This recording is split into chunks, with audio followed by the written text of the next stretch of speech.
All the demons became captivated by the young woman's beauty and became attached to her. Now, because the demons were fighting among themselves to possess the nectar, they selected this beautiful woman as a mediator to settle their quarrel. Taking advantage of their weakness in this regard, Mohini, the incarnation of the Supreme Personality of Godhead, got the demons to promise that whatever decision she might give, they would not refuse to accept it. When the demons made this promise, the beautiful woman, Mohini, had the demigods and demons sit in different lines so that she could distribute the nectar. She knew that the demons were quite unfit to drink the nectar. Therefore, by cheating them, she distributed all the nectar to the demigods. When the demons saw this cheating of Mahini Murti, they remained silent. But one demon named Rahu dressed himself like a demigod and sat down in the line of the demigods. He sat beside the sun and the moon. When the Supreme Personality Godhead understood how Rahu was cheating, he immediately cut off the demon's head. Rahu, however, had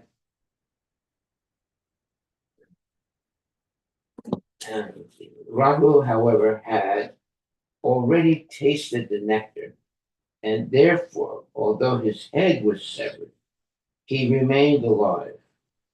After the demigods finished drinking the nectar, the Supreme Personality of Godhead assumed his own form. Sukadeva Goswami ends this chapter by describing how powerful is the chanting of the holy names, pastimes, and paraphernalia of the Supreme Personality of Godhead. Text number 1.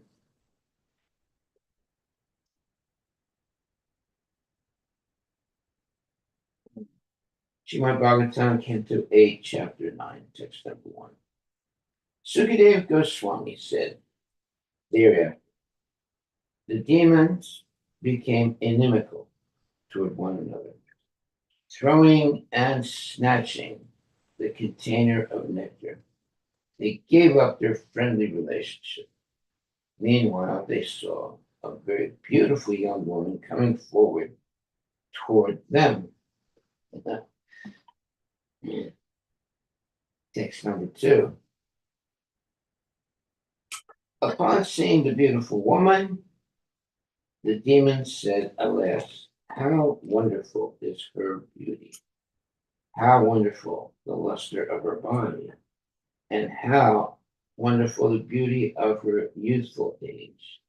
Speaking in this way, they quickly approached her, full of lusty desires to enjoy it, and began to inquire from her in many ways.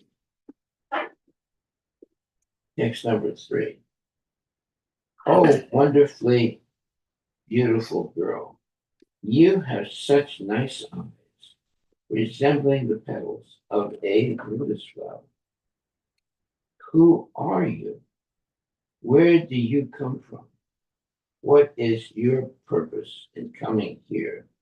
And to whom do you belong? Oh, you whose thighs are extraordinarily beautiful, our minds are becoming agitated simply because of seeing you. Purport by Srila Prabhupada. The demons inquired from the wonderfully beautiful girl, to whom do you belong? A woman is supposed to belong to her father before her marriage, to her husband after her marriage, and to her grown sons in her old age. In regard to this inquiry, Srila Vishwanath Chakravarti Thakura says that The question, to whom do you belong, means whose daughter are you? Since the demons could understand that the beautiful girl was still unmarried, every one of them desired to marry her. This they thus they inquired, whose daughter are you?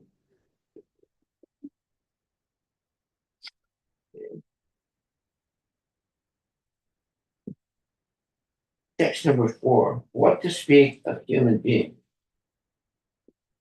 Even the demigod, demon, siddhas, gandharvas, sharanas, and the various directors of the universe, the Prajapatis, have never touched you before. It is not that we are unable to understand your identity. Purport by Srila Prabhupada. This is text number 4, Canto 8, Chapter 9, text number 4. Even the Asuras observe the etiquette that no one should address a married woman with lust. The great analyst, Chanakya Pandit, says, Matravat paratarisu. One should consider another's wife to be one's mother. The asuras, the demons, took it for granted that the beautiful young woman, Mohini Murti, who had arrived before them, was certainly not married. Therefore, they assumed that only one in the world could. I'm sorry. Therefore, they assumed that no one in the world, including the demigods, the Gandharvas, the Charanas, and the Siddhas, had ever touched her. The demons knew that the young girl was unmarried, and therefore they dared to address her. They supposed that the young girl, Mohinimurti, had come there to find a husband among all those present, the Daityas, the demigods, the Gandharvas, and so on. Text number 5. Oh, beautiful girl with beautiful eyebrows, certainly Providence, by his causeless mercy, has sent you to please the senses of the mind of all of us. Is this not a fact? Text number 6. We are now all engaged in enmity among ourselves because of this one subject matter, the container of nectar. Although we have been born in the same family, we are becoming increasingly inimical. Thin-waisted woman, who are so beautiful in your prestigious position, we therefore request you to favor to favor us by setting our dispute, by settling our dispute. Purport: the demons understood that the beautiful woman had attracted attention of them all. Therefore, they unanimously requested her to become the arbiter to settle their dispute. Text number 7. All of us, both demons and demigods, have been born of the same father, Kashyapa, and thus we are related as brothers. But now we are exhibiting our own personal prowess in dissension. Therefore, we request you to settle our dispute and divide the nectar equally among us. Oh boy, he's going to cheat them. Text 8. Having thus been requested by the demons. The Supreme Personality of Godhead, who had assumed the form of a beautiful woman, began to smile, looking at them with attractive feminine gestures. She spoke as follows. The Supreme Personality of Godhead, in the form of Mahini, told the demons, O sons of Kashyapa Muni, I am only a prostitute. How is it that you have so much faith in me? A learned person never puts his faith in a woman. Purport by His Divine Grace is Bhaktivedanta Swami. Janakya Pandit, the great politician and moral instructor, said, Vishwaso Naiva Kartavya Strisu Raja Kulesu Cha. Never put your faith in a woman or a politician. Thus, the Supreme Personality of Godhead, who was pretending to be a woman, warned the demons against putting so much faith in her. For she had appeared as an attractive woman, ultimately to cheat them indirectly, disclosing the purpose for which she had appeared before them. She said to the sons of Kashyapa, how is this? You were all born of a great rishi, yet you are putting your faith in a woman who is loitering here and there like a prostitute, unprotected by father or husband. Women in general should not be trusted. And what to speak of a woman loitering like a prostitute? The word kamini is significant in this connection.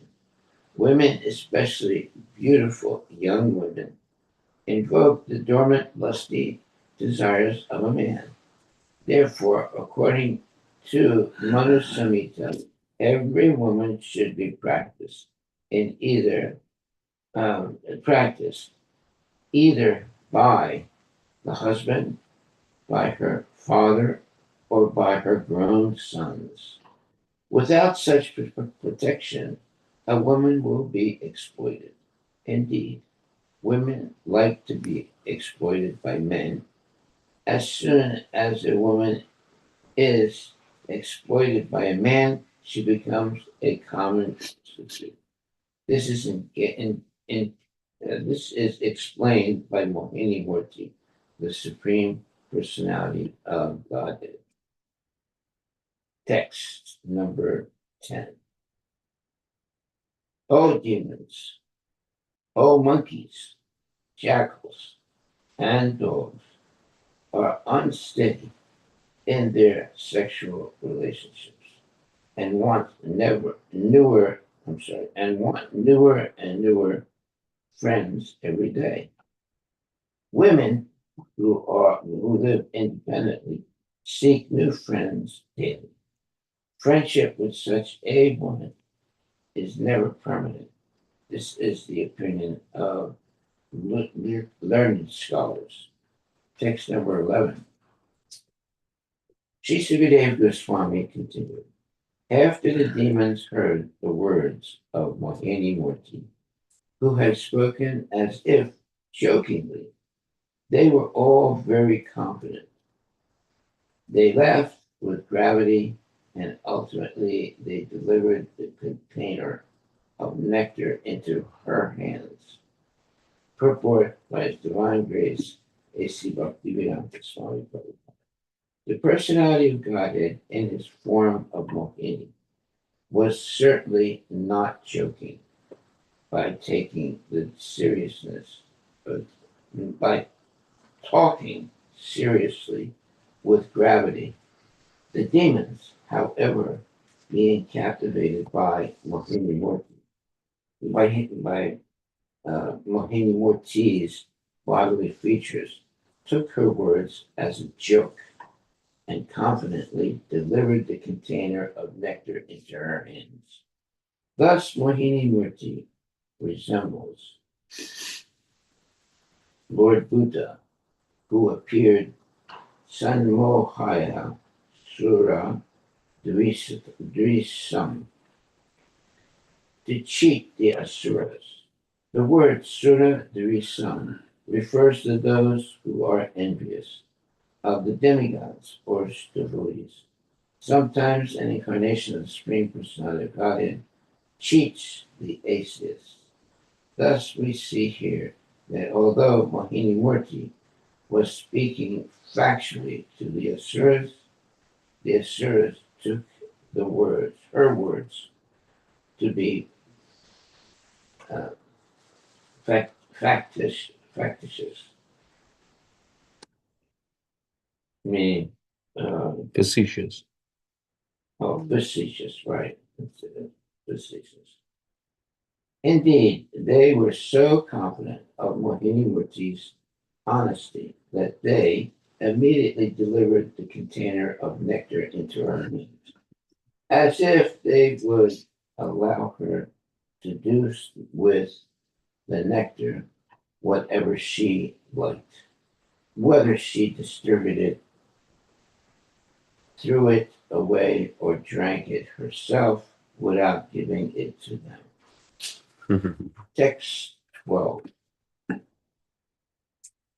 Thereafter, the Supreme Personality of Godhead, having taken possession of the container of nectar, smiled slightly and spoke in attractive words. She said, "My dear demons, if you accept whatever I may do, whether honest or dishonest, then I can take responsibility for dividing the nectar among you." Well, at least she's speaking honestly. But the demons are so overwhelmed by her beauty, they don't really understand what she's saying. Purport by Srila Prabhupada. The Supreme Personality of Godhead cannot abide by anyone's dictation. Whatever he does is absolute. The demons, of course, were deluded by the illusory potency of the Supreme Personality of Godhead. And thus, Mohini Murti got them to promise that whatever she would do, they would accept. Text number 13. The chiefs of the demons were not very expert in deciding things. Upon hearing the sweet words of Mohini Murti, they immediately assented. "Yes," they answered, "what you have said is all right." Thus the demons agreed to accept her decision. Text 14 and 15.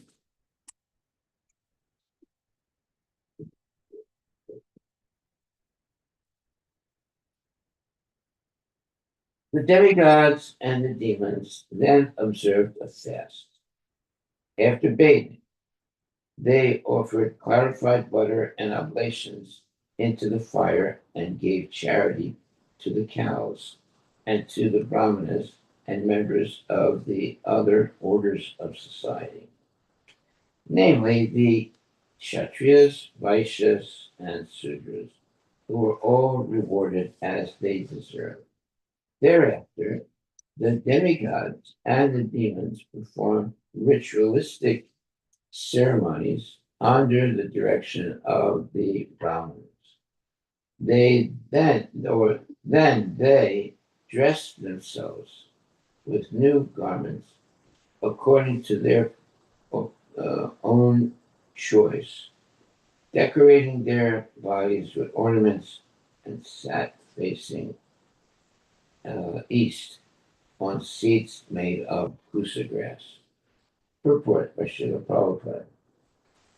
The Vedas enjoined that for every ritualistic ceremony, One must first become clean by bathing either in the water of the Ganges or Yamuna or in the sea. Then one may perform the ritualistic ceremony and offer clarified butter into the fire. In this verse, the words Paridaya Ahatani are especially significant. A sannyasi or a person about to perform ritualistic ceremonies should not dress himself in clothing sewn with a needle. Text number 16 and 17.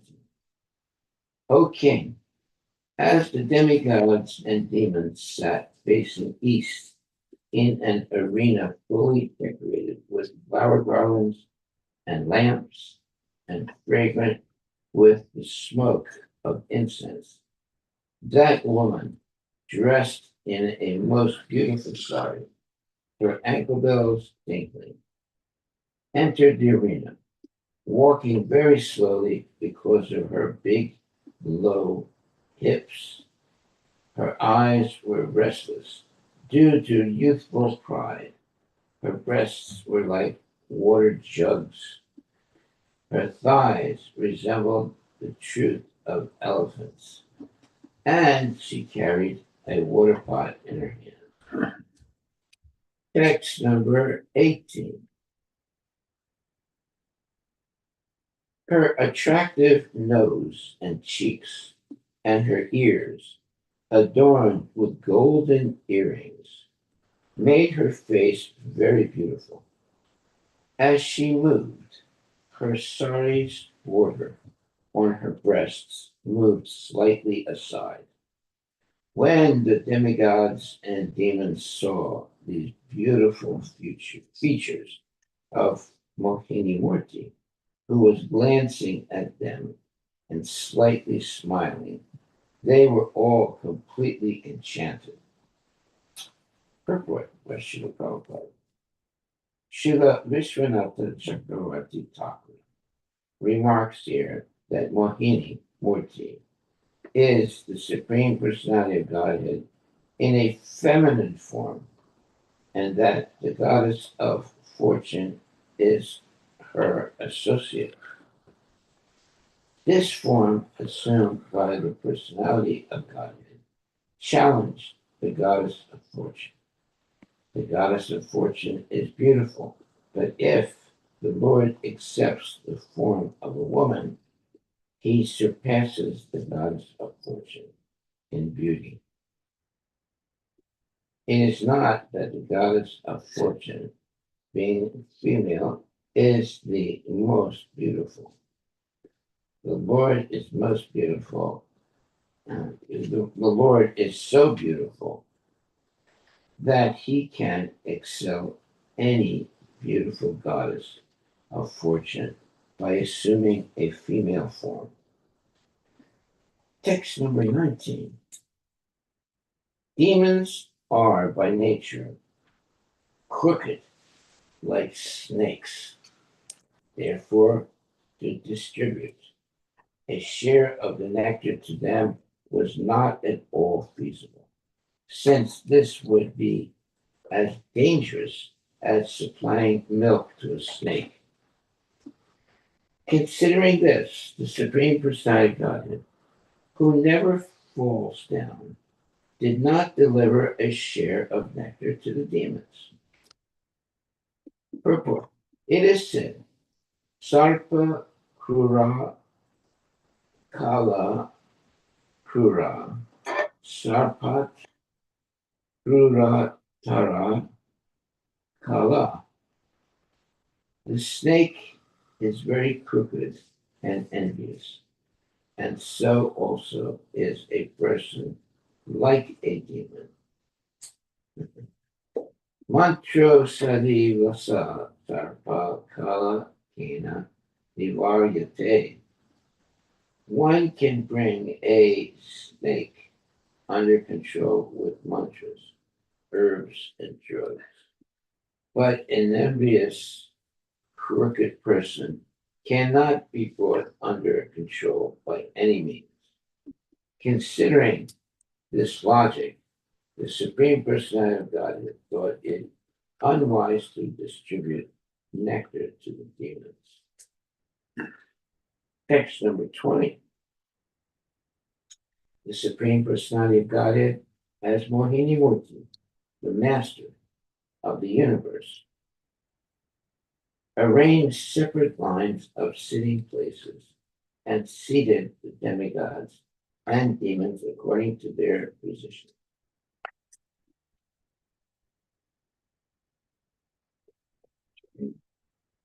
Text number 21. Taking the container of nectar in her hands, she first approached the demons, satisfied them with sweet words, and thus cheated them of their share of the nectar. Then she administered the nectar to the demigods, who were sitting as at a distant place, to make them free from invalidity, old age, and death. Purport by Srila Prabhupada. Mohini Murti, the personality of Godhead, gave the demons seats at a distance. Then she approached the demons and spoke with them very graciously, so that they thought themselves very fortunate to talk with her. Since Mohini Murti had seated the demigods in a distant place, the demons thought that the demigods would get only a little of the nectar, and that the Mohini Murti was so pleased with the demons that she would give the demons all the nectar. The words Vanchayan Upasancharai indicate that the Lord's whole policy was to cheat the demons simply by speaking sweet words. The Lord's intention was to distribute the nectar to the demigods. Text 22. Okay, the reason that what's happening here is the nectar will increase the duration of the life of whoever gets it. So if the demons drink the nectar, they'll be around for a long, long time. And that's not good, because they'll cause havoc. So therefore, he has to cheat them, or she has to cheat them, so that only the devotees will get the nectar. O king, since the demons had promised to accept whatever the woman did, whether just or unjust, now to keep this promise, to show their equilibrium, and to save themselves from fighting with the woman, they remained silent. Text 23. The demons had developed affection for Mohini Murti and a kind of faith in her, and they were afraid of disturbing their relationship. Therefore, they showed respect and honor to her words and did not say anything that might disturb their friendship with her.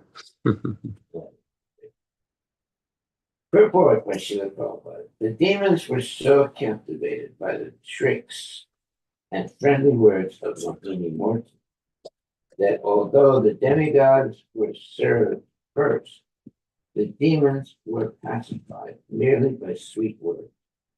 The Lord said to the demons, the demigods are very miserly and are excessively anxious to take the nectar first. So let them have it first, Since you are not like them, you can wait a little longer. You are all heroes and are so pleased with me. It is better for you to wait until after the demigods drink. You see the power of a woman who can speak very uh, cleverly, can fool anybody. Text 24. Rahu, the demon who causes eclipses of the sun and moon, covered himself with the dress of a demigod, and thus entered the assembly of the demigods, and drank nectar without being detected by anyone, even by the Supreme Personality of Godhead. The moon and sun, however, because of permanent animosity toward Rahu, understood the situation that Rahu was detected. Purport by Srila Prabhupada. The Supreme Personality of Godhead, Mahinimurti, was able to bewilder all the demons, but Rahu was so clever that he was not bewildered. Rahu could understand that Mohinimurti was cheating the demons, and therefore he changed his dress, disguised himself as a demigod, sat down in the assembly of the demigods. Here, one may ask, why the Supreme Personality of Godhead could not detect Rahu? The reason is that the Lord wanted to show the effects of drinking nectar. This will be revealed in the following verses. The moon and sun, however, were always alert in regard to Rahu.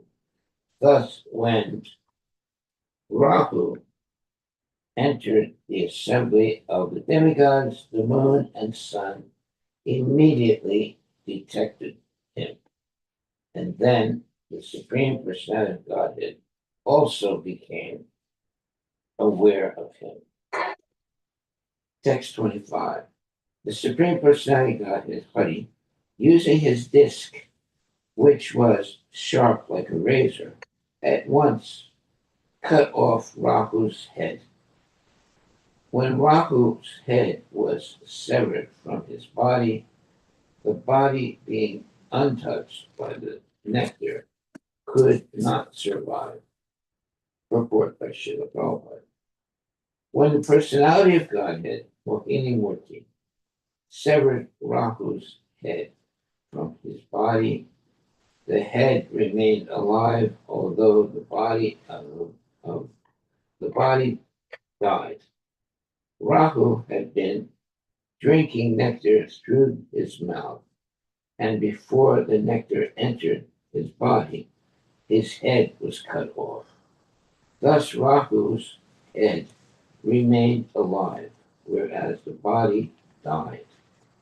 This wonderful act performed by the Lord was meant to show that nectar is miraculous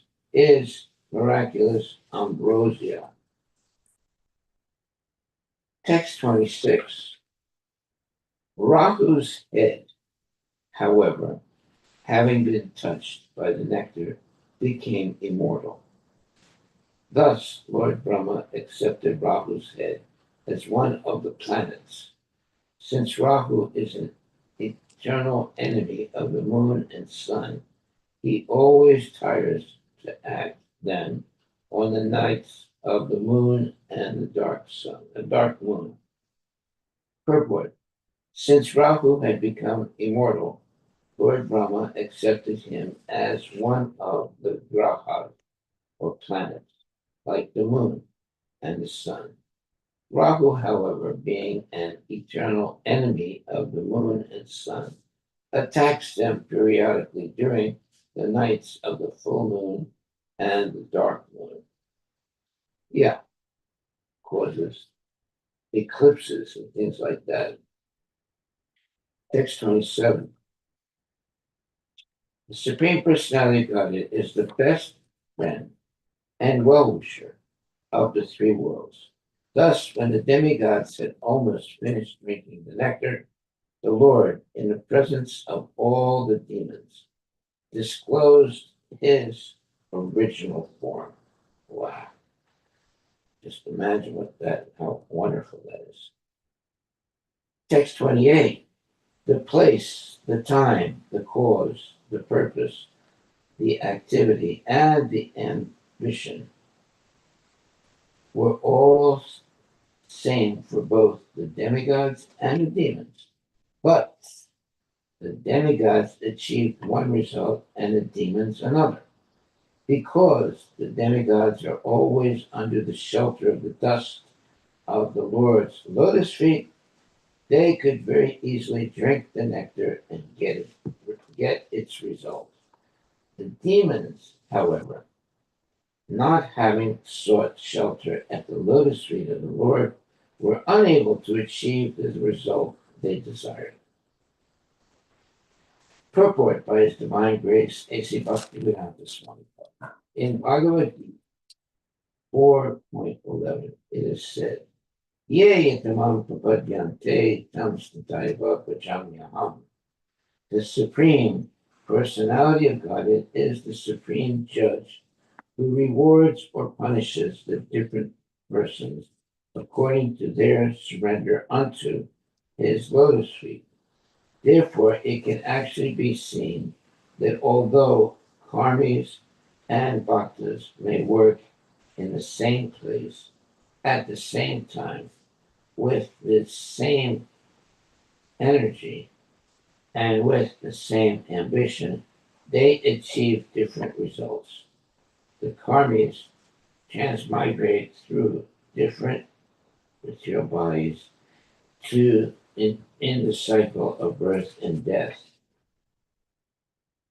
sometimes going upward and sometimes downward, thus suffering the results of their actions in the karma chakra, the cycle of birth and death.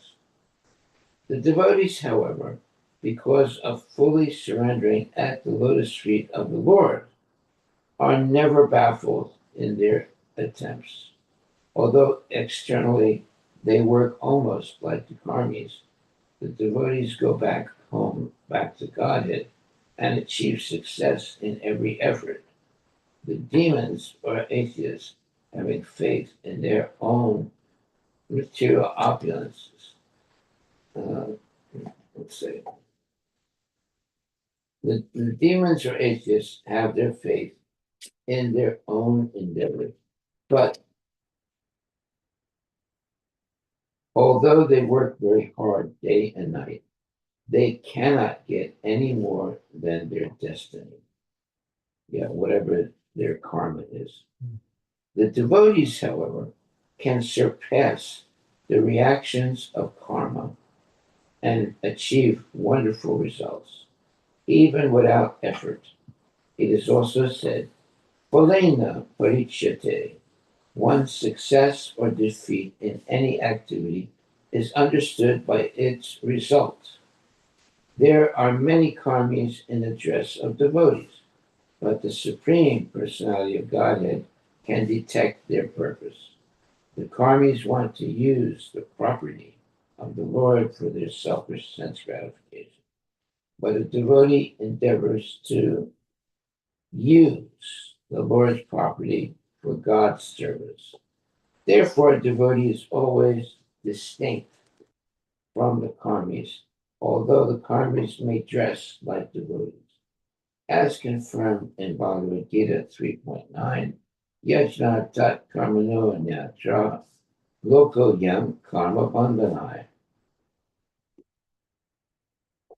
One who works for Lord Vishnu is free from this material world, and after giving up his body, he goes back home, back to Godhead.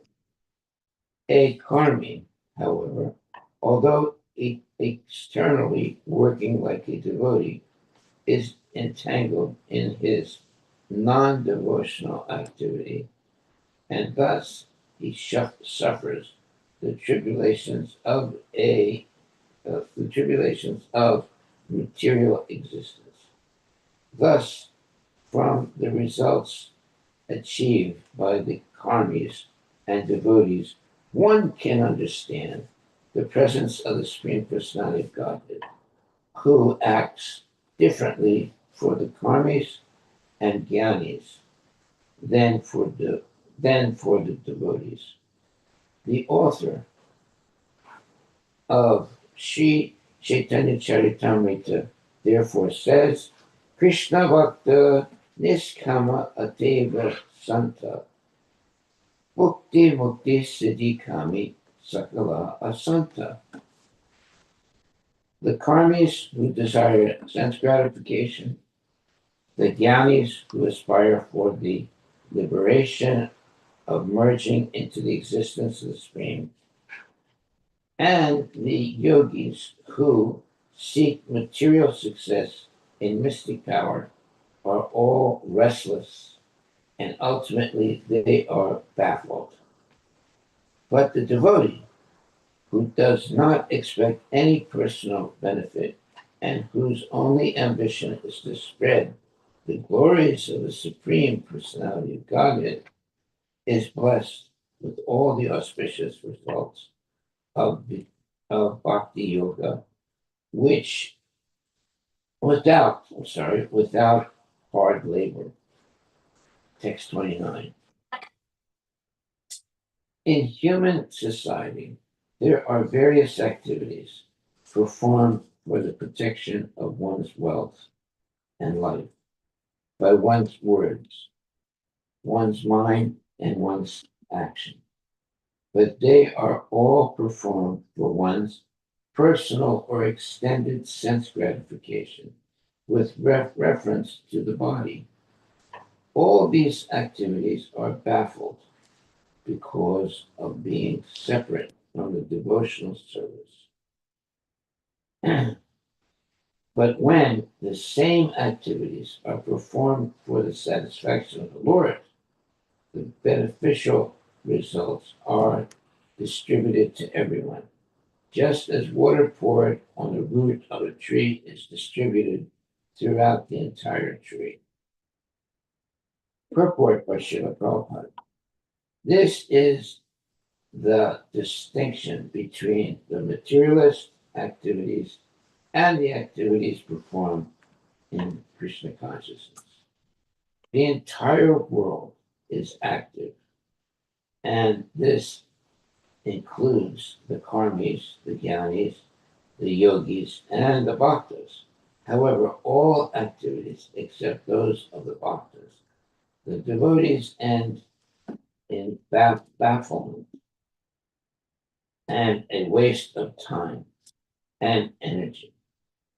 Moga shamoga karmano, moga jnana vichitasa. If one is not a devotee, his hopes, his activities, his knowledge are all baffled. A non-devotee works for his personal sense gratification or for the sense gratification of his family, society, community, or nation, but because of such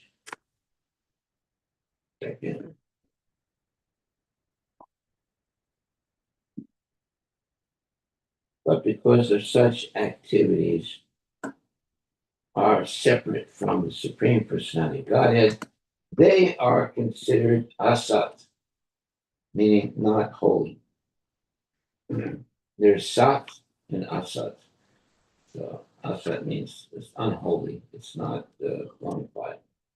The word asat means bad or temporary, and sat means permanent and good. Activities performed for the satisfaction of Krishna are permanent and good. But asat activity, although sometimes celebrated as philanthropy, altruism, nationalism, this ism or that ism, will never produce any permanent result and is therefore all bad.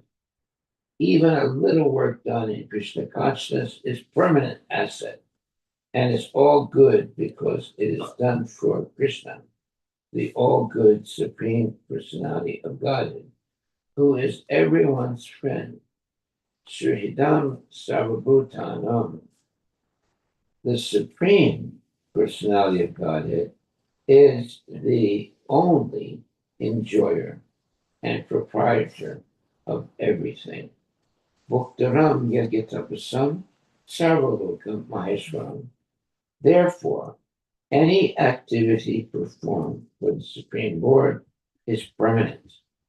As a result of such activities, the performer is immediately recognized. Nachatasman manusyesu kasyat me priyakritama.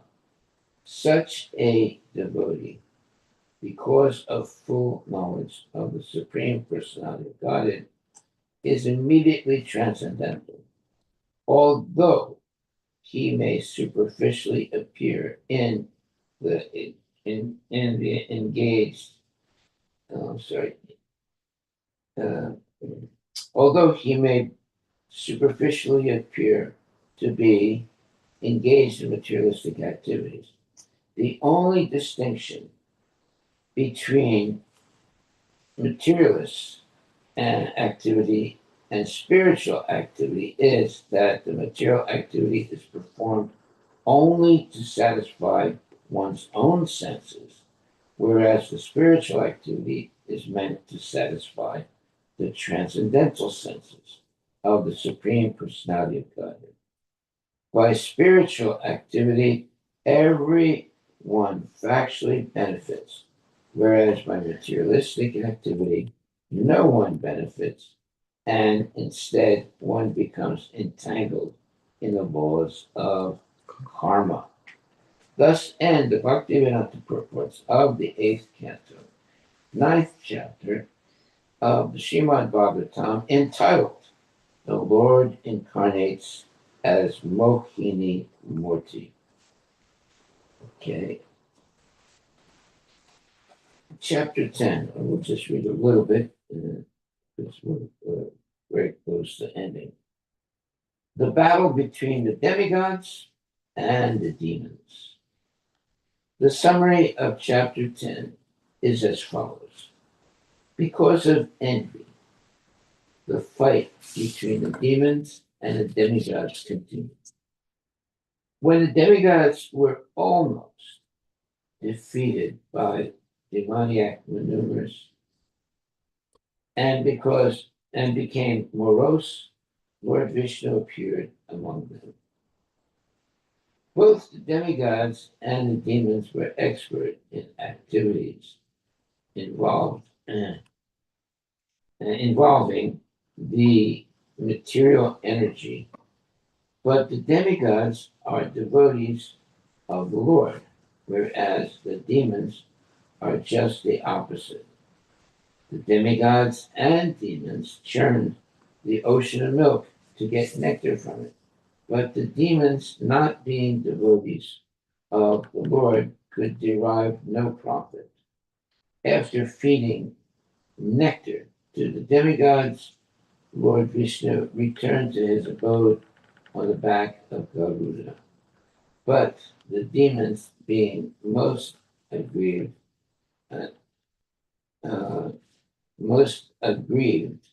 again declared war against the demigods.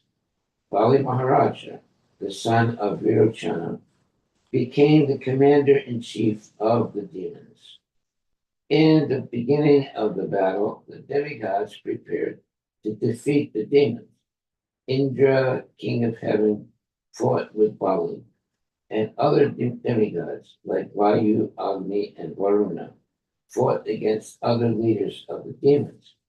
In this fight, the demons were defeated, and to save themselves from death, they began to manifest many illusions through material maneuvers, killing many soldiers on the side of the demigods. The demigods, finding no other recourse, surrendered again to the Supreme Personality of Godhead, Vishnu, who then appeared and counteracted all the illusions presented by the jugglery of the demons. Heroes among the demons, such as Kalinemi, Mali, Sumali, and Malyavan, fought the Supreme Personality of Godhead and were all killed by the Lord. The demigods were thus freed from all dangers.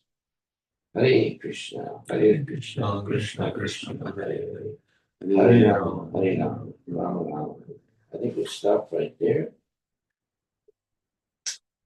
Are there any questions?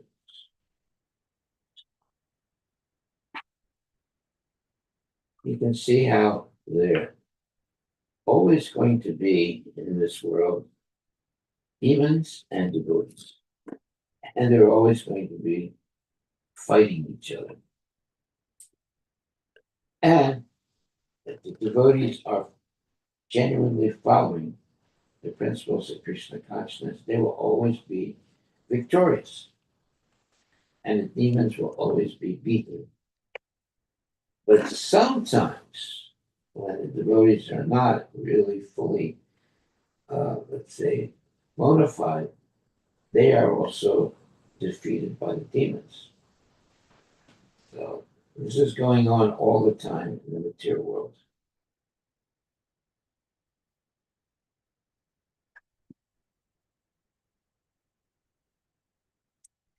Yeah, that's why you cannot expect to have peace and happiness in the material world.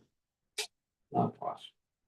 Yeah, there'll be periods, but very difficult because of the animosity between the devotee, the demigods and the demons. So the demigods, they have to take the side, one side, and the demons have to take the other side, and they're always fighting with each other.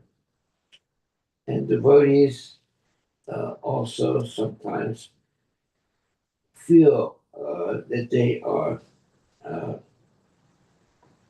that they must, be on the side of the demigods against the demons. Right?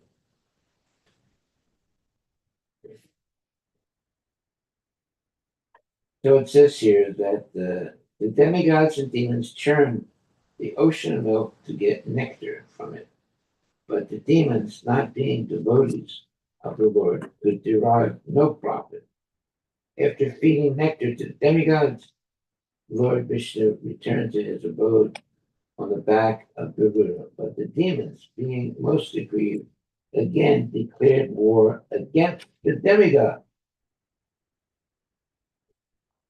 So you see this demigod and demon history is always going on in different countries, but happens all the time. That's why we should get out of this material world. We're not in the right place. The right place is going back to Godhead. Okay, I'll stop right there. Are there any questions or comments?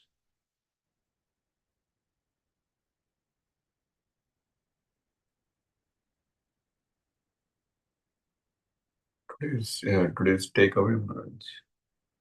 Yeah, okay. Our takeaway for today.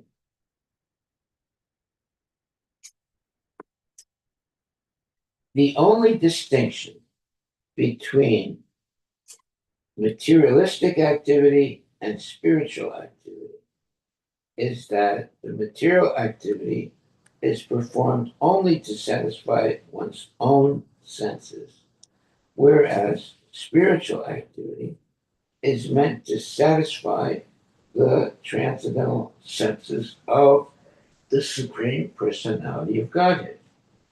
By spiritual activity, everyone factually benefits, whereas by materialistic activity, no one benefits, and instead one becomes entangled in the laws of karma.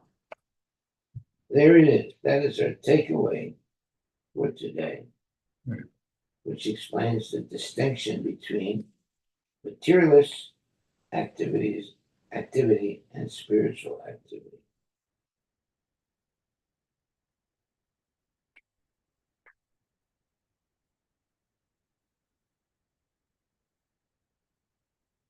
Yeah, so it says the only distinction between the materialist activity and spiritual activity is that the material activity is performed only to satisfy one's own senses, whereas spiritual activity is meant to satisfy the transcendental senses of the Supreme Personality of God. By spiritual activity, everyone factually benefits, whereas by materialistic activity, no one benefits, and instead one becomes entangled in the laws of karma. Thus end the Bhaktivedanta purports of the 8th canto, 9th chapter of the Srimad Bhagavatam, entitled The Lord Incarnates as Mukini Murti. What I like about those statements, Yeah, Arjuna had to kill his family, and that pleased the Supreme Personality of Godhead. As you know what?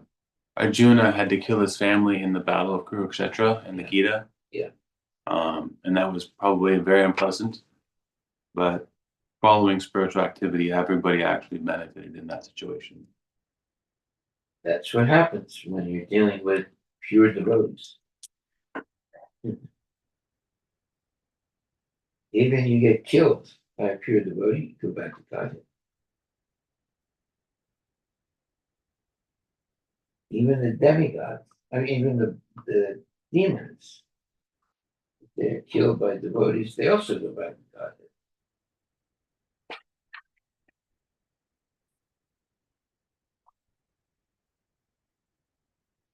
As a result of such activities, the performer is immediately recognized. What's that? As a result of such activities, the performer is immediately recognized. Right. So Arjuna is recognized as a good devotee.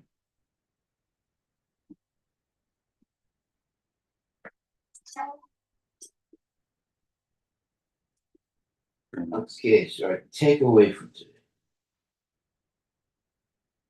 Did we already do it? Yes, Maharaj. Yeah. The last few I'm lines sorry. of this purport, Yeah. the last purport of the chapter. Let's just read that again because it's very nice. Yes, Maharaj. Mm-hmm.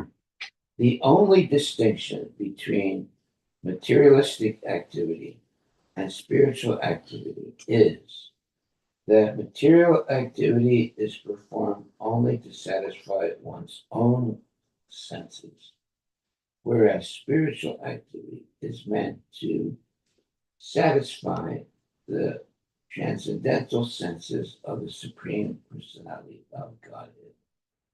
By spiritual activity, everyone factually benefits, whereas by materialistic activity, no one benefits, and instead one becomes entangled in the laws of karma. Wow, that's a very powerful statement.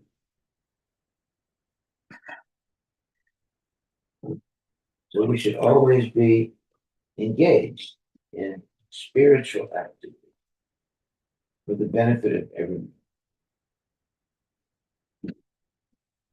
One question, Maharaj. Yeah.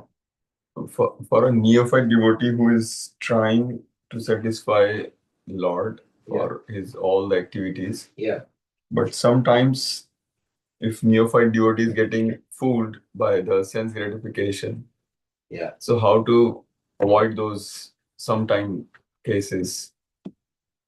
To have a bona fide guru. The bona fide guru will uh, keep you on the right track. And if you go on the wrong track, he will stop you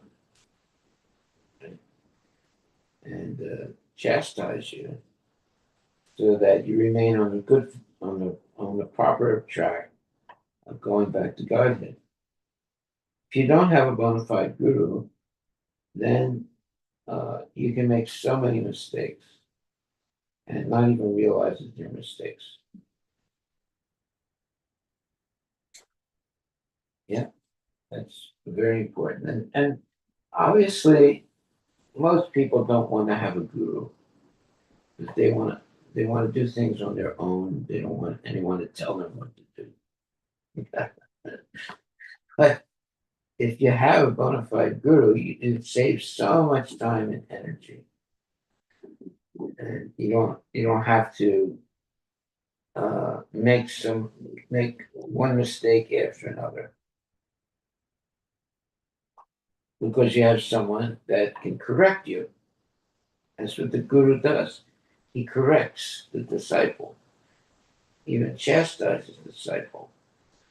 That way, the disciple is educated properly.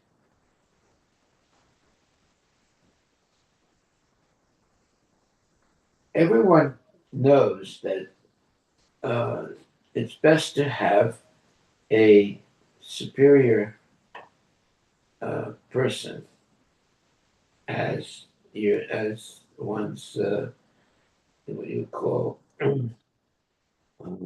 teacher. Otherwise, if we reject any superior person's instructions, we'll make many mistakes and waste a lot of time. So that's why in Krishna consciousness we have gurus. They're supposed to be bona fide gurus who can help everyone else in their spiritual journey. Okay. Thank you very much. All glories to Srila Srila Prabhupada Prabhupada. ki Ki Jai.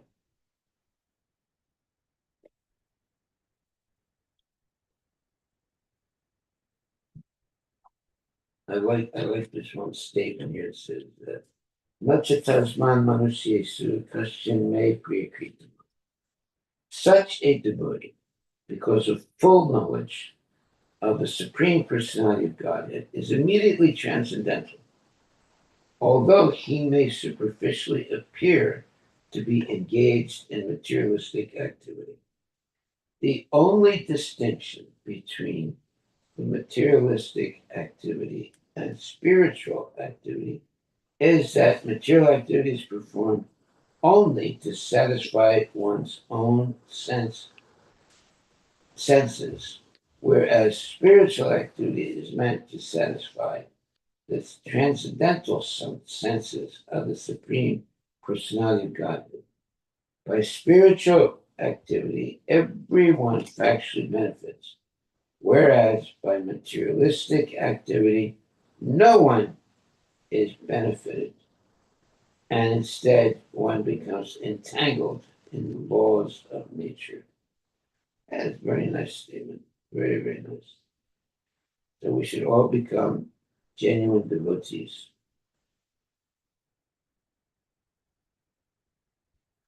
Okay, thank you very much, my dear devotees. Please chant Hare Krishna and be happy. Hare Krishna, Krishna Krishna, Hare Hare. Hare Ram, Hare Ram, Rama Rama, Hare. Tomorrow we'll hear the battle between the demigods and the demons. Right. And it's still going on today.